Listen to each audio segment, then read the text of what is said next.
change that dynamic in their families? Raise your hand right now if you want to change something about your wealth stream and your health stream. So we're going to talk a little bit today about what it looks like to change that dynamic in your family, for yourself and for your family today. So this is a generational health conversation. We've already told you who's on this stage.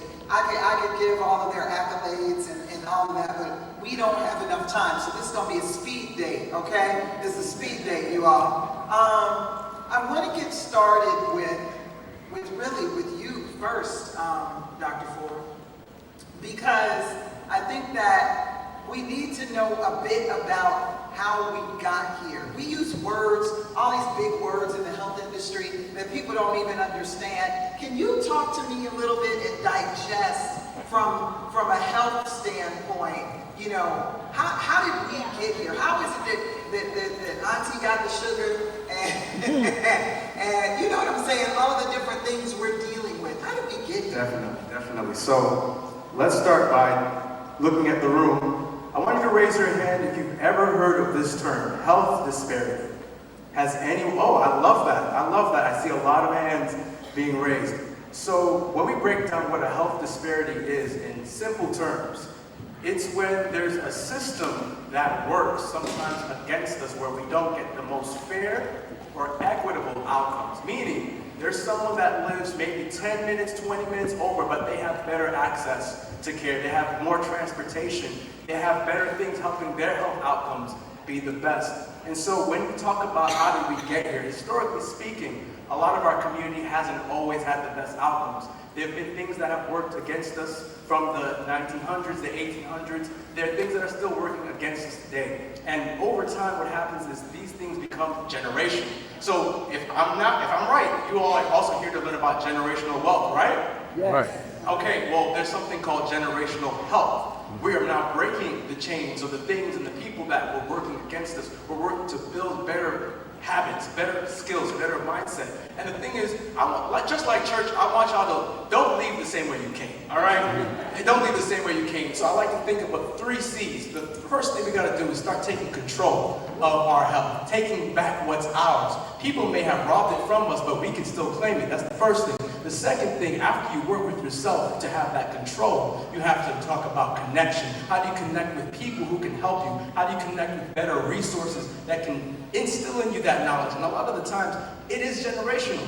We learn from what Mama did and what Papa did. We learn from what Auntie did and what Grandma did. But how many times do we actually sometimes look at what they did, look at what we need to do? And the third thing is community. We have to build with people and build like we've never built before, because we live in a time, as you all know, I don't have to talk too much political, but we live in a generation and a time when things are sometimes working against us. So when we talk about community, we talk about, look at all these beautiful people in the room around you. You guys came out early on a Saturday morning to learn, to be able to put more skills into your own toolbox. So when we talk about community, and we talk about connection, and we talk about control, all those 3 C's help us not just get from where we were, but to help us get to where we're going. Woo! You have said a mouthful there. Now, I want to focus on that control part a bit, because I need to know what are some daily things we can do to control these outcomes. Tia, that's kind of where you come in.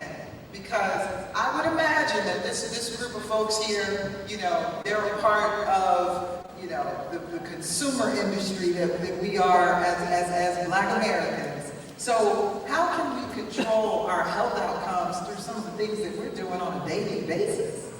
Yeah, thank you. That's a great question. So when we think about the things that we do on a daily basis, how many of you love self-care? Right? When we think about self-care, a lot of us think about getting our hair done, getting our nails done, going to the barber shop, you know, take a nice little bubble bath. But when I think about self-care and what we talk about, a lot of that is actually self-harm. And why I say self-harm is because a lot of the products that we're using for self-care are actually putting us in harm's way. It's affecting our health. Things like for men, low testosterone, low sperm count. For women, breast cancer. For men, cancer. So a lot of these things are actually affecting our health. And so I want to say this. Women use about 12 products a day, which is exposing them to 168 chemicals a day. And for men, they're being exposed to about 85 chemicals. That is a lot. And so the more and more we keep using this, it's affecting us. And this is particularly important for Black people because this is the beauty industry, it's a $7+ billion industry. It is booming. But Black people spend 9 times more than any other race in the beauty industry. And we have the highest toxic load, meaning a lot of the products that we're using that are being marketed to us have the harmful chemicals in there.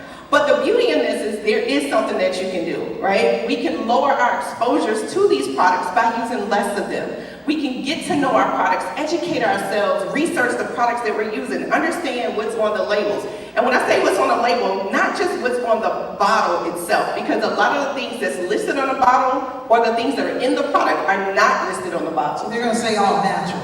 They're going to say all natural, but natural doesn't mean safe, right? So again, this is so important for our communities. There are tools, and we can talk about that a little bit later, there are tools that you can use that can help you scan your products, get to know your products so you can be able to make safer and informed decisions. There's also things that you can do from an advocacy standpoint. You know, calling your politicians, because we got to get some laws changed. How many of you know that actually wearing your hair natural in some states, you can be discriminated against and you can, there can be problems on your job. You can get fired from your job because of your natural hair. Did you all know that? Yeah. Yeah. And that's why they have the Crown Act, yeah. which they're going around the country getting that. Oh my gosh. This is something that is so easy for us to take inventory of on a daily basis. Okay, so if we're talking about that aspect of things, I know that we need to talk about, look, what am I eating? What am I doing every day? Am I moving my body? Talk to me a little bit about that, Alicia. I got you. So we are here talking about, this conference about generational wealth, right? And so when we think about generational wealth, we think about assets and investments and ownership and our bodies, right? Our bodies, this vessel that holds all of our dreams, all of our ambitions. How are we treating our bodies, right? And so when we think about that, how we move, how we eat, our level of stress management, all those things come into play. And so when you think about how long you'll be able to live, the condition, the quality of that life, how you treat your body will determine how long you'll be able to do those things and enjoy all this wealth, right, that you're building. And so when you think about us as being the blueprint right now, depending, this is a crowd of mixed ages, so I'll just use my age range for example. When I look at my family, and the people that have come before me, their daily choices, their daily habits really set that blueprint for me of what I think is possible and what makes sense, what I've normalized, right? And so a lot of you guys are in high school or middle school, and you really get an opportunity to pivot, right? The daily choices that you decide to make can set the blueprint for your family. So choosing nutrient-rich foods over convenience, right? And so we know it's easy to grab a bag of chips, but grab an apple instead, right? It's still crunchy. And it's easy to get into this culture of grind and hustle, and we see it all everywhere, all on TikTok, all on Instagram, grind, sleep when I die, right? No, prioritize rest, right? You won't be here to use that wealth if you're not here anymore. And then also a stress management system, I think is really important. How you go about managing the stressors that come in your life. When you incorporate all of those, when you find a way to manage those, when you get to set your own blueprint for how you want your next generation after you to live, you don't normalize those things, that is real legacy. That's real wealth building right there. And so I kind of want to leave you guys with, I want to say being healthy and living well is the real flex, y'all. Like when you live spiritually well, emotionally well, physically well, like you are actually, what's the word I want to say? You're actually like going against the system, right? Like you're being a disruptor. When you choose yourself, when you say, I'm gonna choose rest over hustling, when I'm gonna choose to put nutrient-rich food in my body, when I choose to take care of myself, you're actually being disruptive in that, right? And so there's this Audre Lorde quote that I love, and so it's like, choosing yourself or self-care is actually an act of self-preservation, right? And it's an act of political warfare. And not to get too political here, but really, again, it's just going back to you choosing yourself. It's saying that I matter, I'm worthy, and I have value. Woo! So much there. And I'm thinking about this piece about your lifespan. Everybody understands lifespan, which is, that is how old you are when they put you in the ground. I want everybody in this audience to start thinking about your health span. That is the point at which, how are you living out those last 10, 20 years of your life? That's more important than when you go in the ground. So I don't care how wealthy you are, if you're not healthy, does it really matter? So we have to also take this into the doctor's office. We have to take this into the doctor's office a little bit too. Dr. Gore, talk to me about, it's in our genes. I know one thing that Touch for Life and Color of Wellness, this is the panel that's sponsoring all of this, is that they talk a lot about how our black genes matter. Talk to me about how genes, I bet you, who wakes up in the morning thinking about their genes in this audience? Not damn one of you. So talk to me about genes here, guys. So an easier way, first of all, your genes, the DNA that's encoded in you that determines what's going to happen to me, what could happen to me. Let me ask a question, because first of all, Dr. Forde talked about community, and your first community is your family, right? These are the people who are immediately around you from birth. Who knows what runs in their family? Who knows what other family member? That's impressive. That's about one third, if that, maybe one fourth. Yeah, we were talking about how so many people don't know what they are set up for, whether it's financially, health-wise, or otherwise. And so it's important to ask those questions. What could impact me? What did mom have? What did grandmom have? Let's be very clear. I'm affected by this too. I just learned a week ago about all these things that run in the family. And I had no clue. And I'm sitting up around telling people about their health every single day. So now I have to make new decisions. And so what decisions do you have to make? For those that don't know your family history, because this happens also, maybe you're adopted, maybe everyone died. We start talking about, let's get genetic testing. I don't know what my genes have encoded for me, so let me figure that out. And for those that have a family history of something, for me, I'm a breast cancer specialist. How can I determine what that risk is?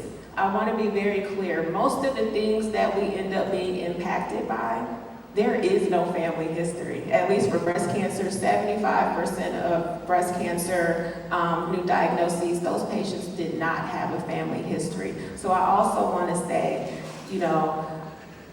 just because it happened to you, whether it's your finances, your health, or otherwise, it's not your fault. But now when you have new information, you can make new decisions and you can move forward and pivot, just like everyone talked about, in a new way. And so when you get that information and you show up to that doctor's office, ask the questions. What can I do today? What test do I need to get? What do I need to be mindful of? You think you're not being heard? Guess what? Get that second opinion. You keep moving and you keep pivoting until you get in a situation where you feel very comfortable with who your team is. The same way we curate, right? We curate our whole lives. We curate our social media. We curate what we want how we want to present. Curate something that is way more important and your health. Curate that too while you're curating everything. I want to ask the folks handling, thank you, Doc. The folks handling the screens, if you could go back to our first screen, if you hear me, because I want to make sure there was a QR code that had 3 questions on it. I want to make sure y'all pull your cameras out, pull your phones out. Do us this favor. Because let me tell you something, it takes a lot to get all of these important folks up on this stage, and the one thing that our sponsors always want is for us to gather that information from everyone, right? They want to know, they want to level set on what you all know before you start, what you all know afterwards, and what you're interested in. So on that QR code, the very first one, it's just 3 little quick questions. Take you 20 seconds to answer them. Make sure that's on the screen. Are we good with that being on the screen right now, everyone? Okay. Give you just a couple of seconds on that. But I'm going to tell you, you're hitting a spot with me talking about that right there, Dr. Gore, because I have had a hard time getting that information, right, from our family. And so it is now where it's the gold standard in our family now. It's talked about at Thanksgiving dinner now. Good, because I'm going to have to trick my family members. I'm going to be like, I'm going to the doctor too, so do you remember what Grandma had? Yeah. Trick your family members. Trick your family members. And talk to them from this perspective, is that it is taking our power back to have these conversations. So it is not about weakness, it is about power. So that's how you can kind of help take this back. Now, you all were all here today thinking that most of this day was going to talk about entrepreneurial wealth or wealth in that capacity. So that's why I'm so excited, Kathy, that you're here today, because you have taken a moment that, you know, by all accounts is kind of one of the worst moments you can have in your life, and you've turned it into something else from an entrepreneurial standpoint. Talk to me about that. Yeah, so about 6 years ago, I was diagnosed with stage 3 breast cancer. And as Dr. Gore mentioned, I was one of the 75% who didn't have a family history of breast cancer. So I went through rigorous treatment of chemotherapy, surgery, radiation, all that. So shortly after my cancer treatment was finished, I lost all my hair, and my hair started growing back, and it was growing back in a different curly texture. That I was doing some research on it because I didn't understand why my hair was a different texture than it was before, and I learned that the hair that I had was called chemo curls. It was a term given to the hair because chemo will destroy all cells, you know, including the fastest growing cells, which is skin and hair. So when your hair grows back after chemotherapy, your texture changes into a curly texture. So during my cancer treatment, I also joined support groups on social media and with other cancer thrivers and survivors, and they were talking about the same thing. Why is my hair so different? Women that had straight hair before, after chemo, had curly hair, and they had no idea how to care for it, you know. And on the other side of it, you know, as I said, you know, being the 75%, I truly feel that my cancer was environmental. So after treatment, I was really, really scared on what I put in my body, what I put on my body. So it sparked the idea of creating a hair care line for cancer survivors and thrivers who finished chemotherapy. And so I developed a business called Chemo Curls. So I offer non-toxic hair products for cancer survivors, and specifically for curly hair, for those who don't know how to take care of it. So that I turned this little mess in my life into a message, and the business is thriving, and it's becoming a movement across social media. So Because really blessed. I would imagine that's so powerful, and I would imagine that there are folks in this room, it may be a breakthrough you have a year from now, that will remember that story right there, because a lot of our greatest entrepreneurial ventures, right, come out of stories of need, stories that we see from our families. So be conscious of those things and start to take inventory on, hey, can I fill a void here? Is there a void here that I can fill? And so be very conscious of that. Now, we've done this speed dating thing here for a few minutes, and we're going to be wrapping up soon. But I want to see Dr. Forde. I want to come back to you. Because we've touched on a lot of things here. We've gone from the doctor's office to the beauty supply to health and wellness and fitness. But what are some of your last thoughts here? I would say, I want to speak to you guys, right? You're here to learn this weekend about wealth. And a lot of you may have known some things and some of you may not have known as much.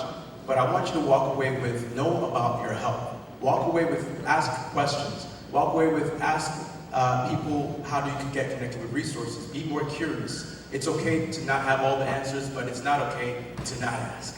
Because there are too many opportunities for you to take your health back. I don't know, I saw some people raise their hands and say they know what runs in their family, but do you know how to stop it?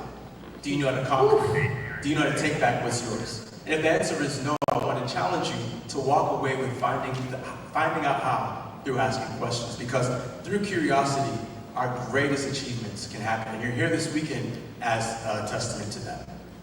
Oh, I love that so much. So thank you. You've introduced another C, and that's curiosity. I love that so much because I was told by another health equity expert that I know. I had never known that you could go to the doctor and you could ask your doctor to see their notes. Not the notes in the portal, y'all. Listen to me. They got other notes. I didn't know they had other notes. And what you will find a lot of times is that they might be talking about you in a not so favorable way. They might say, oh, she's just lazy. Oh, she's whatever. Wouldn't you like to know what your doctor is saying about you? And another point is as you get older, a lot of you all in this audience may not regularly be needing to go to a doctor. But listen to this. Change your doctor. You have options. So if that first doctor isn't answering your questions or you feel dismissed, change your doctor. And because a lot of you all in this audience are a little younger, take somebody with you. That's a whole nother piece. Or go with somebody to the doctor, even if it's just in the lobby, because what people need is to feel empowered in their health journey. I want to hear some more final kind of thoughts here. Alicia, come on, talk to me. We only got 5 minutes left. What I love was what Dr. Riley was saying over there about this idea of it's in our genes, right? And so a lot of times, I know you might have heard like trauma, right, is passed down in your genes, but just having that awareness that the habits that your family has, right, the where they're eating, the stress, right, like that's also passed down in your genes as well.